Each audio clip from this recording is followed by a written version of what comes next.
Today we are going to talk about the parenchyma. It is a simple permanent tissue. When I am talking about the word simple, so that means it is made up of one type of cells. There are not a lot of varieties. One simple type of cells, they are connected together performing one important function. So parenchyma is a simple permanent tissue. What we are going to see in such type of cells? What things you are going to find out here? First important thing, you should know that they are living cells. You should know that they are isodiametric in shape. Shape can be like simple round one. A thin, but with thin walls. Very importantly, they are having the thin walls. It is believed in evolutionary history that these parenchymas are the ancestors or precursors of other cell types.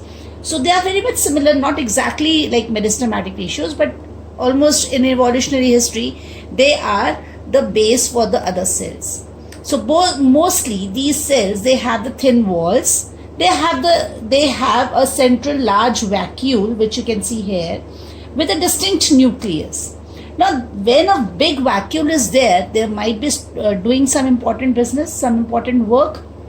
Yes, and that important work is that it is going to store food, waste, and it will serve as this whole parenchyma cells will serve as a packing tissue. So now when we are talking about these packing tissue, where I am going to see them, where they are found. They are found in all the soft parts of the plants, like stems, leaves, flowers, fruits. So whenever you are taking a potato, then you are having the parenchymatous tissue. You are enjoying parenchymatous tissue. When you are having the beetroot, then also you are enjoying the parenchymatous tissue. Now you must understand, after this small simple characteristics, thin wall, the shape is isodiametric, they are living cells, very importantly, with central large vacuole, they are storing food. Very important thing, you must know now that what important function it is perform. Actually, we are talking and emphasizing on that it is serving as a packing tissue.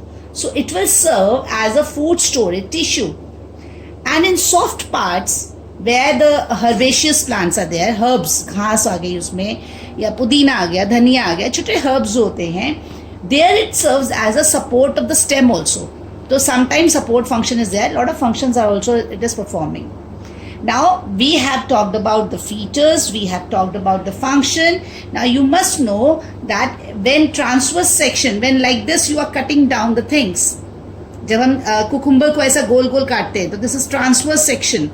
So when you are cutting it transversely, you will roughly find it here like this, and in between there are intercellular spaces. I can mark it out here. Intercellular spaces are present, right? So this is where the storage will happen. This blue colored figured thing is the intercellular spaces are also present here.